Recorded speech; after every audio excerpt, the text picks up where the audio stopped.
Morning, সবাই কেমন আছো? আশা করি সবাই ভালো আছো। Welcome back to my channel another blog. তো আজকে নতুন একটা দিন, খুব ঠান্ডা পড়েছে। তো চলো কোথায় যাচ্ছি তোমাদের সাথে শেয়ার করবো। রেডি তো হলাম, তো কোথায় যাবো জানি না, খুব ঠান্ডা পড়েছে। তো চলো চটপট বেরিয়ে পড়ি। তোমার দাদাভাই সেই চিল্লাচ্ছে, পরে কথা হচ্ছে। তো বাড়ি থেকে বেরিয়ে পড়েছি, গাড়িতেও বসে পড়েছি। তো তোমার দাদাভাই অনেক বকাবকি করছে, এতক্ষণ লাগে তোমাদের রেডি হতে। তো বলো তো, বাড়ি থেকে বেরোলে সব কিছু রেডি করে বেরোতে হয়, বাচ্চা থাকে একটা, বাচ্চার জিনিসপত্র নিতে হয়। তার মধ্যে কোথায় যাচ্ছি তোমাদের সাথে এখনও শেয়ার করিনি। তো আমরা যাচ্ছি জয়গা, ভুটানে। তো আমাদের বাড়ি থেকে 1 ঘন্টা, মাত্র 1 ঘন্টা লাগে ভুটানে যেতে। মানে ভুটানের গেট পার হতে 1 ঘন্টা, মানে বাড়ি থেকে।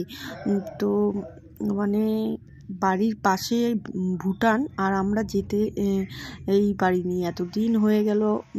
তো তোমার দাদা ভাই বা আমার শ্বশুরমশাই শাশুড়ি ওরা অনেক দিন আগে গেছিলো, বিয়ের আগে অনেকবার গেছিলো, কিন্তু আমাকে নিয়ে যায়নি। তো আমি যেহেতু ফার্স্ট টাইম যাচ্ছি, অনেক দিন থেকে বলছিলাম ভুটানে যাব। তো আজকের ওয়েদারটা দেখো, রৌদ্র উঠেছে। জানি না ওখানকার ওয়েদার কীরকম হবে ভুটানে। তো আমরা জয়গা ঢুকে গেছি। যে বাচ্চা কাচ্চা নিয়ে আসা মানে তো বোঝোই, একটা কত বাচ্চার জিনিসপত্র নিতে হয়, ওকে খাওয়াতে মিলতে অনেকটাই দেরি হয়ে যায়। তো ওই জন্য না সবসময় তাড়াতাড়ি বেরোনো যায় না। তো যাই হোক, এখানে যেহেতু সারাদিনের একটা ট্রিপ, তো সেখানে আমরা সারাদিন ঘুরে চলে আসব। তো তাড়াতাড়ি যাওয়াটাই বেটার। তো আমাদের অনেকটাই দেরি হয়ে গেছে, এখন বাজে 2টো। তো আমরা চলে এসেছি। তো গাড়ি পার্কিং করা হলো জায়গায়। তো এখান থেকে হাঁটতে হাঁটতে আমরা এখন যাব কিছু খেতে, কারণ আমাদের খুব খিদে পেয়ে গেছে। বাড়ি থেকে সেরকম খাওয়া দাওয়া করে আসা হয়নি, আর ওখানে গিয়ে কিন্তু আবার কিছু খেতে পারবো না ভুটানে ঢুকে। কেন জানো? দুপুরের লাঞ্চটা তো আমরা করে আসিনি। তো এখানে একটা মারোয়ারি হোটেল আছে, তো এখানেই চলে এলাম। মিষ্টি রেস্টুরেন্ট টাইপের এটা, সব কিছু পাওয়া যায়। তো এখানে আমরা একটু বসলাম। তো এখানে তো নান তড়কা, তারপর ধোসা মোসা এসবই থাকে। তো আমরা এসব খাইনি, আমরা একটু, এই দেখো ভুটানের গেট, ওই ওয়ালটা টপকালেই ভুটানে আমরা চলে যাব। আমার তো খুব ইচ্ছে হচ্ছে এক্ষুনি যেতে, তো এক্ষুনি যাব। এর আগেও একবার আমি এই রেস্টুরেন্টে এসে খেয়েছি, তো এটা সেকেন্ড টাইম। তো তারপরে আমরা ভাবলাম এসব খাবো না, একটু চাট টাইপের, চটপটা টাইপের খাবো, ঠান্ডা লাগছে। তো তারপরে এখানে মিষ্টির দোকান ছিল, সেখানে চাট ছিল, মিষ্টি ছিল, অনেক রকমের আইটেম ছিল। তো তোমার দাদাভাই এইটা খেলো, আমি জানি না এটা কী ছিল, ভাববো একটু টেস্ট করলো। আর আমি একটা খেয়েছিলাম পাপড়ি চাট, খুব টেস্টি ছিল। তো যাই হোক, মা খেলো ধোকলা। তো এই দেখো, আমরা এখন ভুটানে ঢুকছি, ভুটানের ওয়াল এটা। আর এদিকে দেখো চারিদিকে মার্কেট। তো এখানে অনেক সুন্দর সুন্দর জিনিস, এখানকার জিনিসগুলো না প্রচণ্ড দাম হয়, কিন্তু আবার এমন কিছু আছে যেগুলো আমাদের কাছে পাওয়া যায় না, এখানে পাওয়া যায়। তো তোমরা যারা ভাবো যে একদিনে ভুটান ঘুরে বাড়ি চলে আসবে, তারা ঝটপট চলে আসো জয়গা দিয়ে ভুটানে। বললাম না, 1 ঘন্টার মধ্যে তোমরা ঘুরে আবার বাড়িতে চলে আসবে।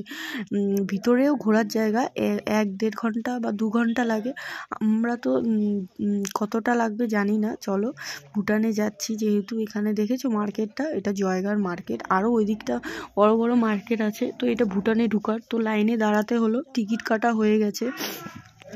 তো আধার কার্ড, ভোটার কার্ড তো মাস্ট নিতেই হবে, ডকুমেন্টস ছাড়া তো অ্যালাউ নেই। আগে নাকি এসব কোনো ব্যাপারই ছিল না, আমার শ্বশুরের মুখে শুনি। বলে আমরা তো যখন তখন বই দেখতে যেতাম, কেনাকাটা মার্কেট করতে যেতাম। তো এখন এইসব রিচুয়ালস হয়ে গেছে, যেহেতু বর্ডার আলাদা, ভুটান সরকার এসব আইন করে দিয়েছে। আমরা ভুটানে পা দিয়ে দিয়েছি, ওখানে আমাদের অনেক ফটো তোলা হলো, আধার কার্ড হলো, ডকুমেন্টস সব ফর্মালিটি করে আমরা বেরিয়ে এলাম ভুটানে। দেখো দোকান সব একই রকম দেখতে, মানে বিদেশে এসে গেছে, মানে এরকম ফিল আসছে, মানে ভাবতেই পারবা না। এই দেখো ভুটনিসগুলোকে, তো ওদের ড্রেস পোশাক তো অন্যরকম, মনে হচ্ছে বিদেশ ট্রিপ করতে চলে এসেছি। তো যাই হোক, চলো, আমি খুব এক্সাইটেড। তোমরা কে কে এসছো অবশ্যই কমেন্ট করো, আর যারা আসুনি ঝটপট চলে আসো, বেশি দূর না। তো এই দেখো আমরা এখন হেঁটে ট্যাক্সি স্ট্যান্ডে যাচ্ছি, যেহেতু আমাদের ঘুরতে গেলে তো গাড়ি করে ঘুরতে হবে। তো এখানে ভাড়া করে ফ্যামিলি নিয়ে প্যাকেজ করে তো যাওয়াই যায়। তো তারপরে যেহেতু ছোট ছোট গাড়ি, তো লোক হিসাবে সেই সিস্টেম থাকেই সব জায়গাতেই, এখানেও সেই সিস্টেমটাই আছে। তো আমার খুব মজা লাগছিল। তো আর সব বিল্ডিংগুলো দেখে দাদা ভাই বলছে আমাকে ভুটানে নিয়ে আসলাম। তো যাই হোক 1 ঘন্টায় ভুটানে ঢুকে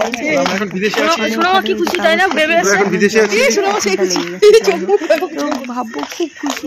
এখানে ওয়েদারটা দেখেছো, আমাদের ওই পাশে ওয়েদার ছিল রৌদ্র, আর এখানে ফগি ওয়েদার, কুয়াশা কুয়াশা ওয়েদার। তো চলো যাই হোক, তো আমরা ট্যাক্সি পয়েন্টে চলে এসেছি, ট্যাক্সিতে উঠবো। ওরা ট্যাক্সি একটু ইয়ে করে নিল, কথা বলে নিল। সব জায়গাতেই তো দরদাম হবেই, আমরা যেহেতু বাঙালি, খাঁটি বাঙালি, তাই না? যেখানেই যাব তো একটু দরদাম তো করতেই হবে, না হলে তো ওরা ওদের ব্যবসা, ওরা তো ওদের মতন করেই নিবে। তো যাই হোক আমরা ট্যাক্সিতেও উঠে পড়েছি। তো এখন চলো ভুটানে, সারা ভুটানটা আমরা এখন ঘুরে দেখব, আর তোমাদেরকেও দেখাবো। কেমন লাগলো অবশ্যই কমেন্ট করবে। এই দিকে দেখেছো ওয়েদারটা দেখো একবার, আজকেই হতে হলো এরকম ফগি ওয়েদার, কিচ্ছু দেখা যাচ্ছে না, কুয়াশা, এত কুয়াশা। তো চলো আমরা এখন যাচ্ছি হ্যাঙ্গিং ব্রিজে। তো চলো, তোমার দাদাভাই সামনে বসেছে, আমরা হলো পিছনে বসেছি। যেহেতু আমরা 5 জন ছিলাম, 4 জন আর ভাব্যকে নিয়ে 5 জন, তো আমাদের গাড়িতে হয়ে গেছে। এই তো আমরা চলে এসেছি হ্যাঙ্গিং ব্রিজে।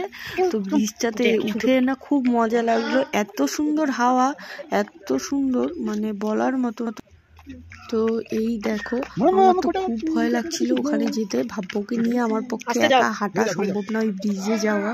তো আমি বলছিলাম যে আমি নিয়ে ওখানে যেতে পারবো না, তুমি নাও।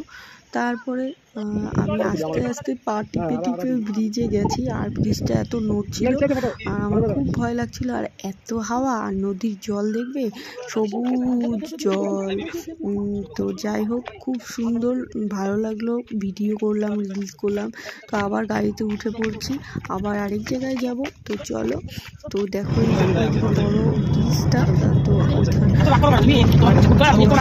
কথা বললাম, ফটো তুললাম। তো তারপরে আমরা আরেক জায়গায় গেছিলাম, ওখান থেকে চলে এলাম বুম্ফা। তো বুম্ফা বুদ্ধিস্ট, তো মন্দিরে চলে এলাম, বুদ্ধ মন্দিরে। তো বুদ্ধ মন্দিরে দেখো ওই জায়গাটা, এখানে আমার শাশুড়িমা বলছিল, আমরা একবার এসেছিলাম, মানে আমার শাশুড়িমা বলছিল এসেছিল, তো তখন ওরা ছোট ছোট ছিল, এখানে রান্না করে টিফিন করে নিয়ে এসেছিল, এখানে এসে খাওয়া দাওয়া করেছে, ঘুরেছে, আনন্দ করেছে, এগুলোই গল্প করছিল, আগের স্মৃতিগুলো বলছিল। তো অনেক বছর হয়ে গেছে। তো এই দিকে ভাববো তো খুব মজা পাচ্ছে, এরকম ধরে ধরে হাঁটছে, আর আমিও খুব মজা পাচ্ছি। তো চলো ভিতরে যাই। অন্যরকম মানে একটা ফিলিংস, অন্যরকম জায়গা, যেহেতু আমি প্রথমবার এসেছি, ওরা অনেকবার এসছে, তাই ওরা জানে কোথায় কি। তা আমি ঘুরে ঘুরে দেখছি আর ক্যাপচার করছি। দেখো কত সুন্দর ওয়েদারটা, যদি একটু নর্মাল থাকতো না, তাহলে না আমাদের এখান থেকে জায়গাটা দেখা যায় নিচটা। তো যেহেতু ফগি ওয়েদার, কিচ্ছু দেখা যাচ্ছে না। বলছিল শ্বশুর শাশুড়ি যে ওই দেখো আরো নিচুটা দেখা যায়, যেখানে আমরা মানে আমাদের ইন্ডিয়াটা দেখা যায়, কতটা টাউনটা পুরো, মানে ইন্ডিয়া বলতে সরি ভুল বলছি, জায়গা কতটা দোকানপাট সব কিছু দেখা যায়, এটা উপর যেহেতু, তো নিচটা তো ফগি ওয়েদারের জন্য কিছু দেখা যায়নি। এখানে আমরা একটু ফটো টটো তুলবো, ওই মন্দিরে গেলাম, প্রণাম টোনাম করলাম, সব কিছু ঘুরে ঘুরে দেখলাম, খুব ভালো লাগলো। তো এই হলো ব্যাপার, তো ভাবলাম তোমাদের সাথেও শেয়ার করি। এই দেখো কত সুন্দর, অনেকক্ষণ আমরা এখানে সময় কেটেছি আর খুব ভাল লাগলো সময় কাটাতে। আর বেশিক্ষণ কিন্তু আমরা এই ভুটানে ছিলাম না, 1.5 ঘন্টা মতো আমাদের ঘোরা কমপ্লিট হয়ে যায়। এই দেখো মন্দিরের ভিতরটা খুব সুন্দর সাজানো গুছানো, ওদের বাজনা টাজনা যেগুলো থাকে তো ওগুলো দিয়ে খুব সুন্দর। তো